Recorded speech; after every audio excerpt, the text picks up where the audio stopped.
আসসালামু আলাইকুম রহমতুল্লাহ।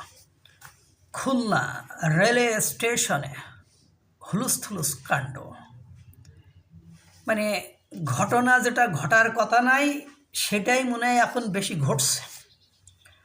রেলওয়ে স্টেশনে যে স্ক্রিন থাকে সেখানে ভেসে উঠেছে ছাত্রলীগ ভয়ঙ্কর রূপে ফিরে আসবে, শেখ হাসিনা ফিরে আসবে।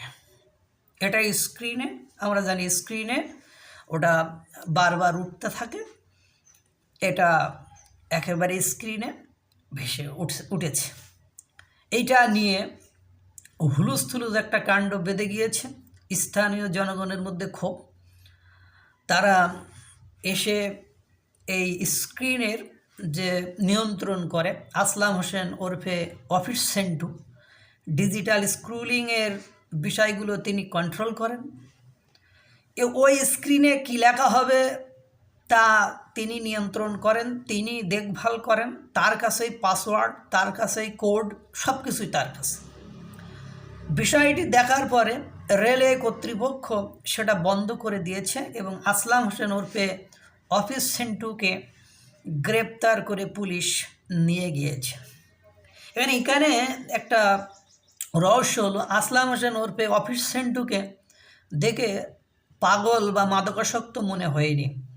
এবং বর্তমান সময়ে আওয়ামী লীগের যে অবস্থা, এই অবস্থায় ও একজন চাকরিজীবী হিসেবে চাকরিজীবী হয়ে এরকম একটা দুঃসাহস দেখাবে, এটাও কিন্তু একটা ভাবার বিষয়। এমন হতে পারে সে ষড়যন্ত্রের শিকার হয়, তার ওই পাসওয়ার্ডটাকে হ্যাক করে ছাত্রলীগের কোনো কর্মীরা এটা করেছে, নতুবা দেখা যায় ওর ওই চাকরিটাকে খাওয়ার জন্য ওর বিরোধীরা ইচ্ছা করে এই কাজটা করেছে। কারণ আসলামের এই সময় একজন ক্লার্কের এত বড় সাহস হবে না, ওর এরকম একটা দুঃসাহস দেখিয়ে সে তার চাকরিটা বাঁচিয়ে রাখবে।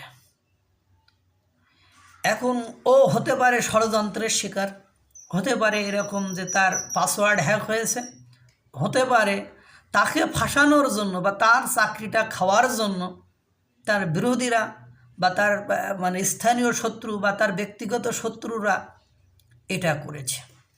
এটা ভাবার বিষয়। তারপরও লেখাটা মানে বিবেচনা করছেন যে ছাত্রলীগ ভয়ঙ্কর রূপে ফিরে আসবে, শেখ হাসিনা ফিরে আসবে।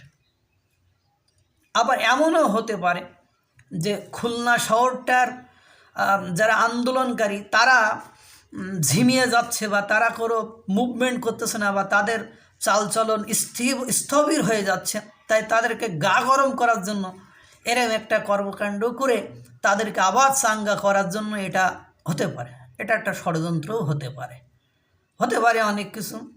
আল্লাহ ভালো জানে কি হয়েছে না হয়েছে। যেটুকু জানলাম বুঝলাম সেটুকুই আপনাদের কাছে শেয়ার করলাম। আল্লাহ তাআলা সকলকে ভালো রাখুক, সুস্থ রাখুক। আসসালামু আলাইকুম ওয়া রাহমাতুল্লাহ।